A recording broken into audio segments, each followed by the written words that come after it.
Kondisi Sriwijaya FC yang saat ini alami krisis finansial yang berujung membuat posisi Laskar Wogito berada di ujung tanduk kompetisi Liga 2, membuat Wakil Presiden Sriwijaya FC nonaktif David prihatin dan memohon maaf dengan pendukung Sriwijaya FC, serta meminta kepada netizen Sriwijaya FC untuk membuka mata bukan malah menghujat.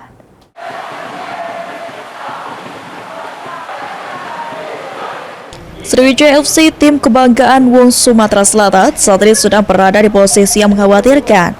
Selain alami krisis finansial, kini tim yang pernah menjadi juara Liga Indonesia sebanyak 2 kali berada di posisi juru kunci Liga 2 hingga membuat Sriwijaya FC harus berjuang keras agar tidak terdegradasi ke Liga 3. Atas hal tersebut, David, Wakil Presiden Sriwijaya FC nonaktif, memohon maaf atas kondisi Sriwijaya FC saat ini.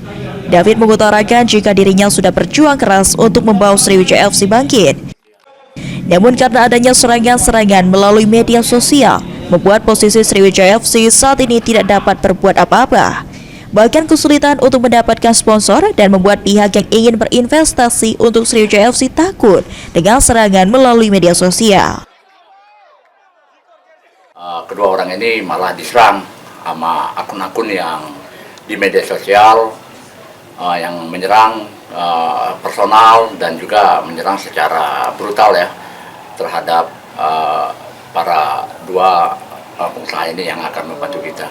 Termasuk ya saya juga mendapat serangan dari akun-akun itu, Mas.